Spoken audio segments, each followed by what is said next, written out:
उस मसले में आप इज्तिमाई तौर पर उनके साथ रहो। लेकिन ये एक बात मैं बता रहा हूं, एनआरसी, सीएए, ये बला क्या है? ये है कि तुम, मैं, ये साबित करना है कि हम यहां के क्या हैं, सिटीजन हैं। ये एक बात जुमा के खुतबे के मौके पर मस्जिद के मेहराब के सामने बैठकर, मेरा नाम खालिद बेग नदवी है, याद रख लेना, टाइम याद रख लेना, ये दिन याद रख लेना, मेरी बात मान लोगे, आज सुकून की जिंदगी गुजारोगे। खुदा ना खास्ता सब मुसलमानों को बता के जा रहा हूं, मेरी बात नहीं मानोगे, एक मरतबा मेरे चेहरे को भी देख लेना, वक्त देख लेना, टाइम देख लेना, खून के आंसू रोओगे और उस दिन मुझे ये बहुत याद करोगे। उस दिन मुझे क्या करोगे? बहुत याद करोगे। कोई मौलवी साहब आया था, उसकी बात मान लेते तो आज हमको ये मुसीबत नहीं थी बोलकर। बात क्या मान लेना बोलो, सीएए आता है या नहीं आता छोड़ दो, सीएए एक अलग चीज है, एनआरसी आती है या नहीं आती इसको छोड़ दो। अपना कि तुम सिटीजन हो यहां के, इसका डॉक्यूमेंट्स बना के रखना। एक तहरीक चली, डॉक्यूमेंट नहीं दिखाओ बोलकर, ठीक है नहीं दिखाएंगे, वो जो पूरी मिल्लत मिलकर जो बोलेगी वो करो, हम डॉक्यूमेंट नहीं दिखाएंगे, रहया तो नहीं दिखाएंगे।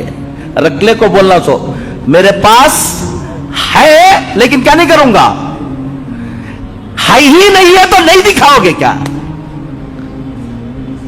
अल्लाह का फजल है, एक बड़ी तादाद ने अपना डॉक्यूमेंट्स क्या कर लिया, इस दौरान बना लिया।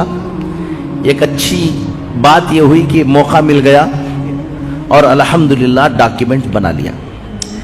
आज के जुमा में 15 मिनट में तुम्हें सिटीजन, तुम यहां के सिटीजन हो, इसकी क्या प्रूफ है? कल एक पुलिस वाला पकड़ता है आपको और कहता है छोड़ो एनआरसी नहीं आए, कल पकड़ कर कहता है कि तुम यहां के सिटीजन नहीं हो, तो तुमको क्या दिखाना है, क्या प्रूव करना है?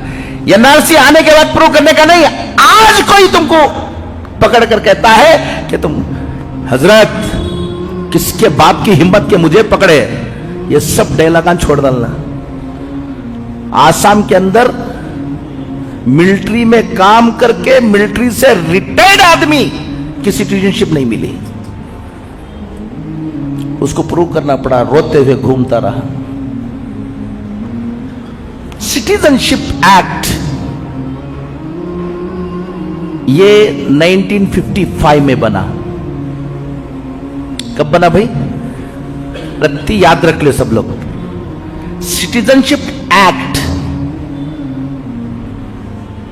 26 जनवरी 1950 में हमारा कॉन्स्टिट्यूशन बना, दस्तूर बना। उसमें सिटीजन, चाहे यहां का सिटीजन कौन होगा उसके बारे में तफसील नहीं थी। 5 साल के बाद पार्लियामेंट में सिटीजनशिप एक्ट 1955 पास हुआ। आप अगर कॉन्स्टिट्यूशन को जाकर देखोगे तो एक्ट नंबर 5 to 11, कौन सा आर्टिकल 5 to 11, ये कौन सा है? सिटीजनशिप एक्ट पर है कि सिटीजनशिप के बारे में है क्या क्या, यहां का शहरी कौन होगा। फिर उसके बाद 4 मर्तबा उसमें अमेंडमेंट आया। 1955 के बाद कितनी मर्तबा आया भाई? 4 मर्तबा आया। एक मर्तबा आया 1986 में, एक मर्तबा आया 1992 में, एक मर्तबा आया 2003 में के आखिर में, दिसंबर 2003 में, और एक मर्तबा आया मनमोहन सिंह के जमाने में 2005 में। ये 4 मर्तबा उसमें अमेंडमेंट हुआ।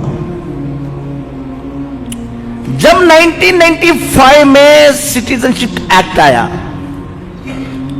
तो उस वक्त किसको सिटीजन माना जा रहा था? उस वक्त का आदमी, अगर कोई शख्स 26 जनवरी 1950 से पहले पैदा हुआ है, बहुत से बूढ़े होंगे यहां पर जो कब पैदा हुए हैं? 26 जनवरी 1950 से पहले। कितने साल हो गए मौलाना? एक 50 और 75 है ना, 90 साल के भी हैं सब हैं माशाल्लाह, अल्लाह उनको ये करे।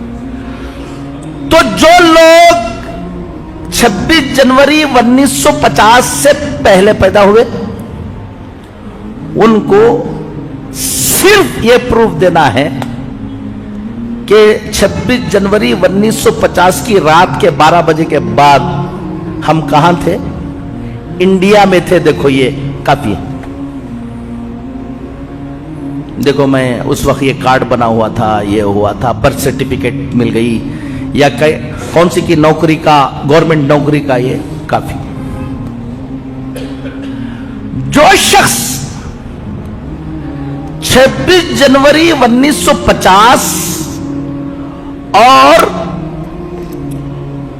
1 जुलाई 1987 के दरमियान पैदा हुआ है, 26 जनवरी 1950 और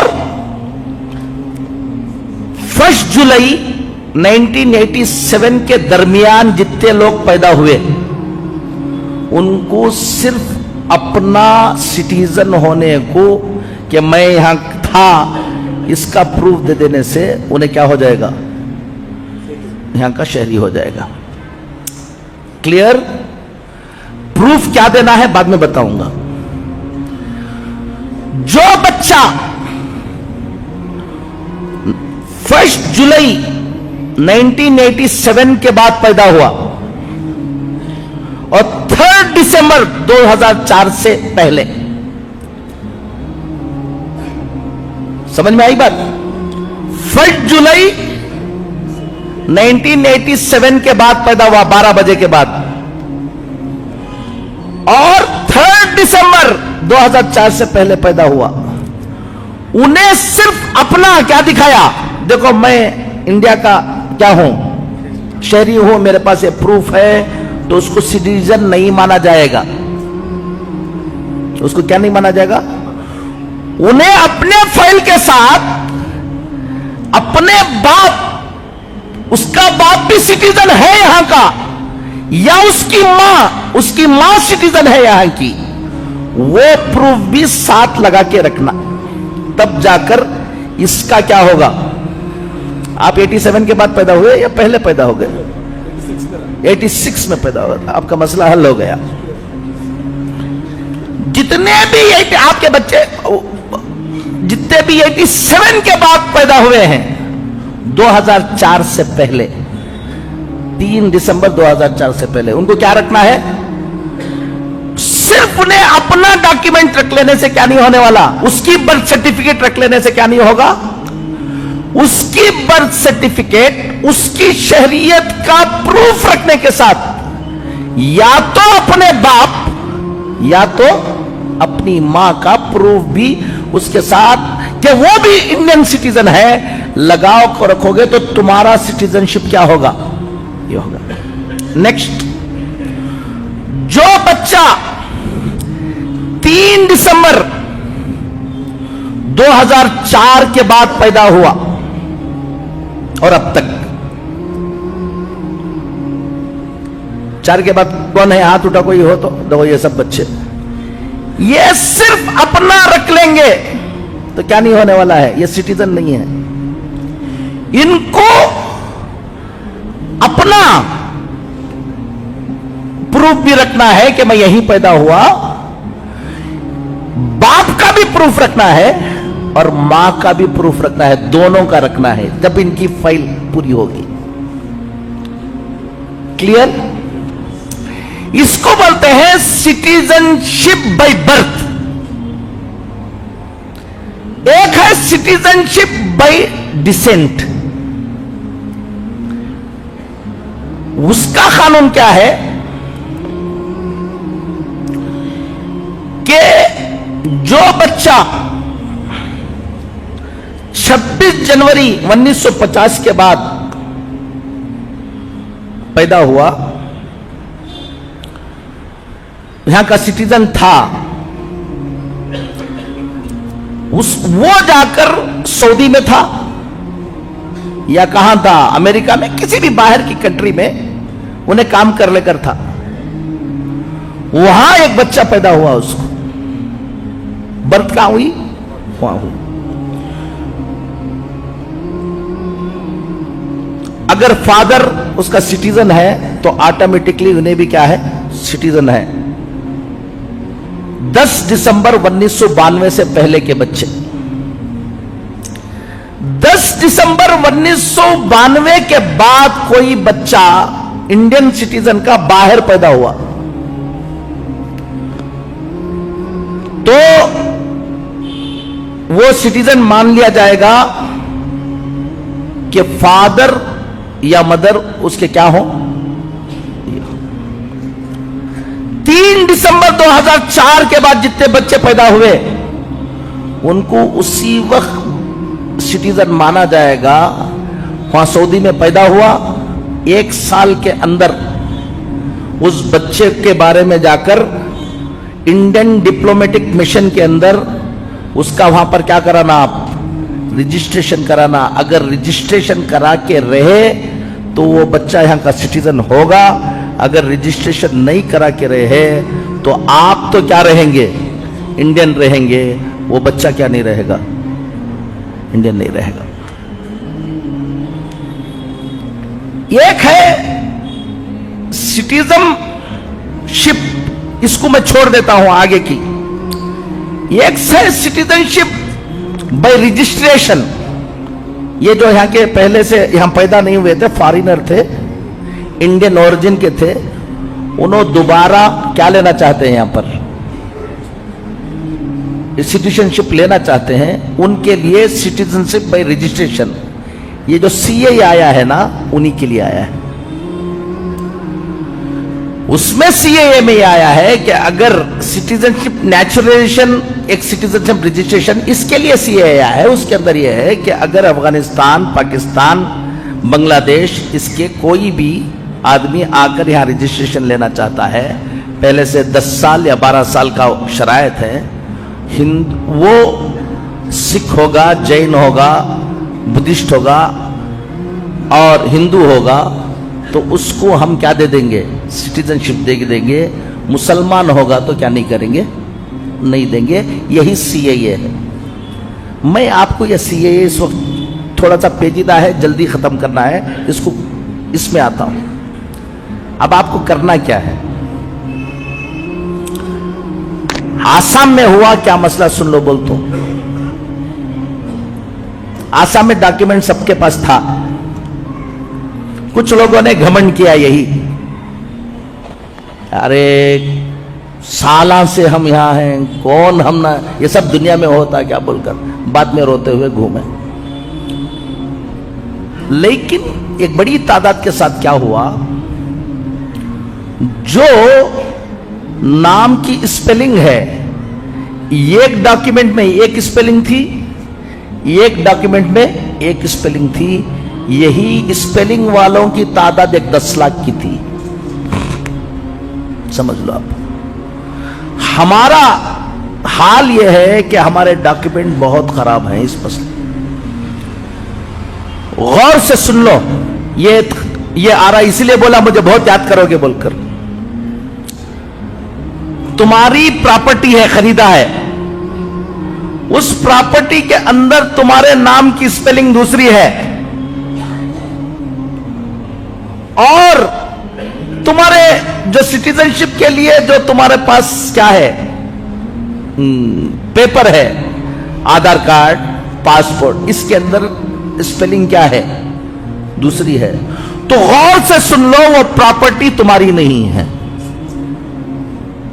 गौर से सुन लो कि वो प्रॉपर्टी क्या नहीं है, तुम्हारी नहीं है। रजिस्ट्रेशन करने जाओगे तो रजिस्ट्रेशन नहीं होगी, फिर वो प्रॉपर्टी चली जाएगी हुकूमत को। क्या बोला ना, आपको इसके सामने क्या मेंबर के सामने ऐसा ऐसा छोड़ रही तुम अगर को बोले तो खून के आंसू रहोगे। मैं इसका माहिर हूं, ये भी बता रहा हूं। मैं जजेस के साथ, हाई कोर्ट जजेस के साथ, सुप्रीम कोर्ट जजेस के साथ बैठकर यह कानून पढ़ा हुआ हूं। सबसे पहला काम, कमाओगे क्या, ये करोगे क्या, वो सब बाद में करो।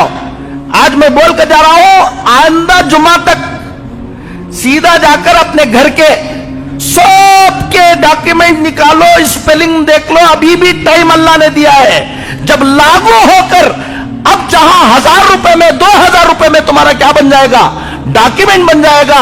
नहीं करा लोगे तो आसाम के अंदर एक डॉक्यूमेंट बनाने 5-5 लाख 10-10 लाख रुपए ऑफर किया, नहीं हो पाया।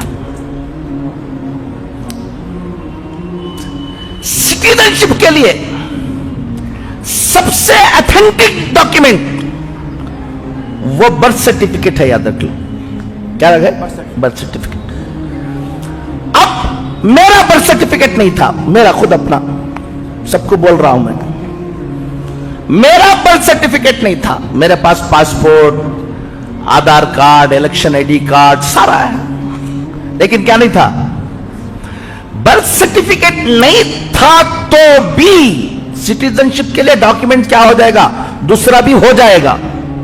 लेकिन सबसे ऑथेंटिक डॉक्यूमेंट कौन सा है? बर्थ सर्टिफिकेट है। मेरा नहीं बना था।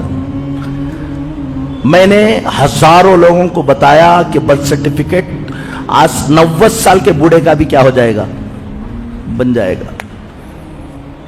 बहुत आसान काम है।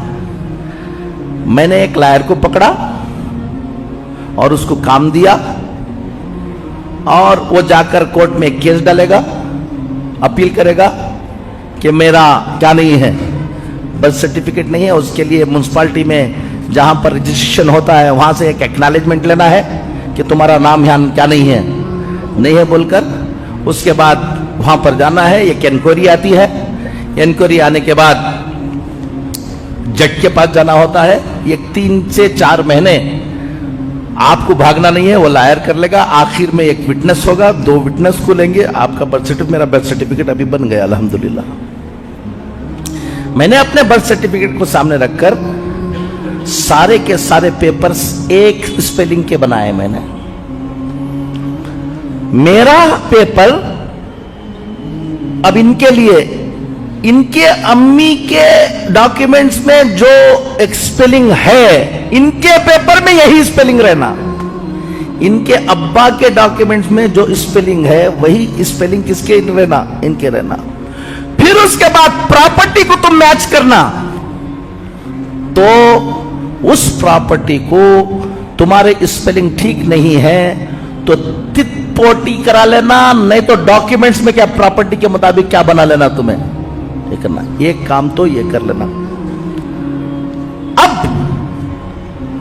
अपना मोहल्ले के जिम्मेदारों को मैं ये कहता हूं, हम लोगों ने लाखों लोगों के डॉक्यूमेंट बनाए अल्हम्दुलिल्लाह पूरे मुल्क में। जब हम लोग बना रहे थे कुछ लोगों ने ऐलान कर दिया डॉक्यूमेंट नहीं दिखाएंगे। अरे भाई नहीं दिखाओ भाई, मैं भी नहीं दिखाऊंगा, लेकिन बना को तो रख लेना है। तो डॉक्यूमेंट्स बनाओ। डॉक्यूमेंट बनाने की मस्जिदों के अंदर एक निजाम बनाओ। 200-300 घर रहते हैं, हर घर वालों को सबको मालूम नहीं होता, उसको समझा के बोलो। सबसे ज्यादा परेशानी कहां आती है? तलाक हो गई है, किसमें? मियां बीवी में। बच्चे हैं, बच्चे मां के पास हैं, वो बाप को गुस्सा है, उन्हें अपने डॉक्यूमेंट्स देने के लिए क्या नहीं है, तैयार नहीं है।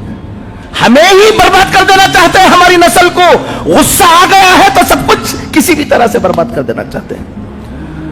मियां बीवी का बर्थ सर्टिफिकेट, ये क्या उसका नाम, मैरिज सर्टिफिकेट पक्का कबूल किया कर को उठ को जाको खाने खा ले हंगामा कर देना, उससे पहले क्या कर लेना, मैरिज सर्टिफिकेट बनाना, ऑथेंटिक मैरिज सर्टिफिकेट। तभी तुम्हारे बच्चे के लिए यह तय होगा कि उन्हें बाप है, उन्हें क्या है, मां है। टाइम हो गया है, फिर कभी इंशाल्लाह। सिर्फ इतनी बात समझ लो, अपने बच्चों की अकीदे की क्या करो, हिफाजत करो। नंबर 1, हालात जो जो आएंगे कोई घबराने की क्या नहीं है, मेहनत कर लो, अल्लाह ताला की मदद भी रहेगी इंशाअल्लाह। और जो दुश्मनाने दीन ये सोच रहेंगे हम ये कर देंगे हम वो कर देंगे, सब उनके हाथ में होता तो और क्या था। अल्लाह ताला की भी मदद हमारे साथ क्या रहेगी, शामिल हाल है इसलिए जी रहे हो और शामिल हाल रहेगी इंशाअल्लाह। लेकिन जो असबाब को हमें इख्तियार करना है वो असबाब को इख्तियार करो, अपने बच्चों के ईमान की हिफाजत करो, तालीम की तरफ फिक्र करो। और सबसे बड़ी बात है कि हमारे लिए हम सब नुकसान उठा लेंगे लेकिन अपना बच्चे के ईमान के साथ नहीं खेलेंगे। सबसे बड़ी फिक्र यह है कि मेरा बच्चा क्या रहे, ईमान वाला रहे। और फिर हम एक मुल्क में रहते हैं, हमको कानून के मुताबिक रहना है, हमको कोई उंगली उठाने की क्या नहीं रहना, किसी को हिम्मत नहीं रहना, अपने गाड़ियों की, अपने प्रॉपर्टी की, अपनी सब कानूनी अंदाज से उसको मजबूत रखो। अल्लाह ताला दुश्मनों के जो इरादे हैं उसको क्या करेंगे, नाकाम करेंगे। अल्लाह कहने से ज्यादा सुनने से अमल की तौफीक नसीब फरमाए। व आखिर दावाना अल्हम्दुलिल्लाह रब्बिल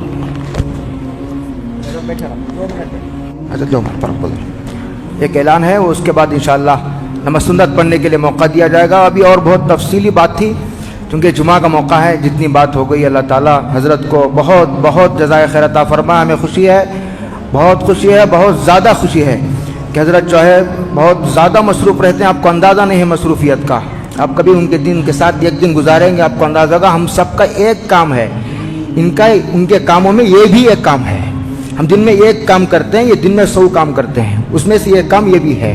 हज़रत बहुत ज़्यादा मसरूफ़ रहते हैं, उसके बावजूद हज़रत ने खुद कहा कि हम आना चाह रहे हैं, दावत देना। हज़रत ने कहा नहीं, आने की ज़रूरत नहीं है, आप अपने काम में लगे रहो, मैं अपने काम में लगा हुआ हूँ।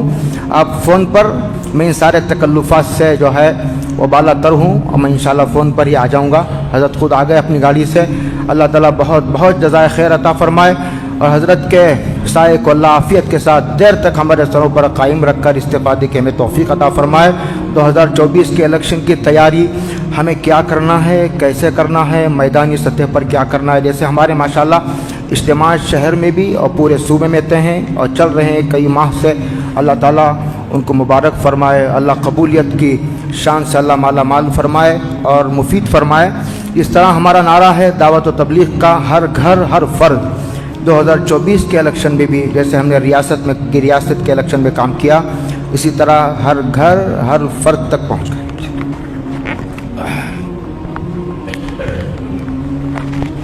2 मिनट ये भी सुन लो, फिर मिलेंगे या नहीं मिलेंगे पता नहीं, मैं भूल गया। टाइम तो बहुत कम होता है यहाँ पर। 5 मिनट बैठेंगे इंशाल्लाह।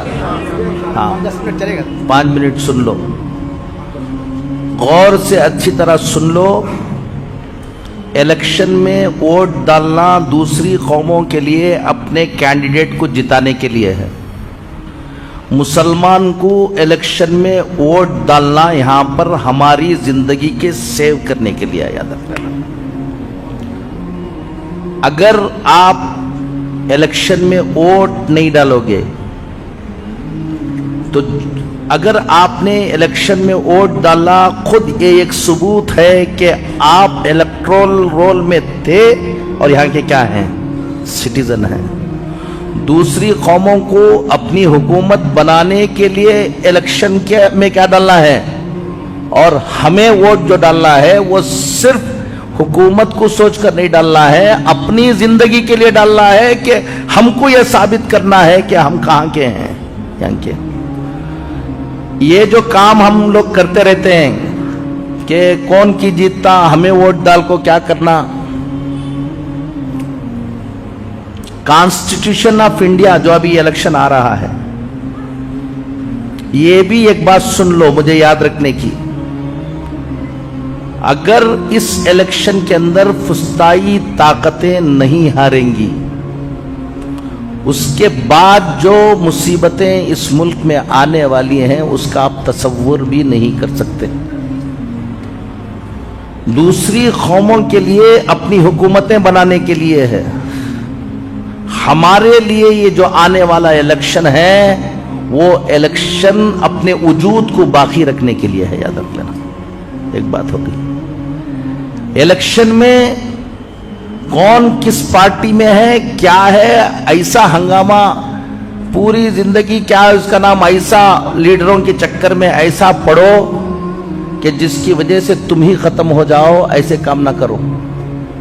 कौन किस पार्टी में है, कहां है, वो सब रहो, उससे हम लोगों को कोई क्या नहीं है, ताल्लुक नहीं है। ये कश्ती पर हम सब सवार हैं, ये कश्ती बाकी रहेगी तो हम भी बाकी रहेंगे, ये कश्ती डूब जाएगी तो कोई लोग बाकी नहीं रहेंगे। इसके लिए सबसे पहला काम, इलेक्शन आने से पहले ये जरूरत नहीं है, 2-3 काम ये कर लो। पहला काम यह है कि हमारा वोटर लिस्ट में क्या हो, नाम हो। नाम वोटर लिस्ट में एनरोलमेंट का वक्त क्या हो गया, अभी हो गया, तो परेशान होने की जरूरत नहीं है। हर वक्त अपनी वोटर लिस्ट में नाम चेक कराते रहो। एक काम बता के जा रहा हूं आप लोगों को, इसमें हम लोगों ने सख्त हालात में काम किया है और उसका तजुर्बा कर लिया है। वोटर लिस्ट में नाम फट से निकाल देते हैं, ये तुम्हारे लिए बहुत डेंजर है। वोटर लिस्ट में नाम चेक करते रहो। अगर किसी का नाम वोटर लिस्ट से निकाला, फौरन एक लायर को पकड़ो, लायर को पकड़कर RTI में एक क्वेश्चन भेजो उसको फौरन।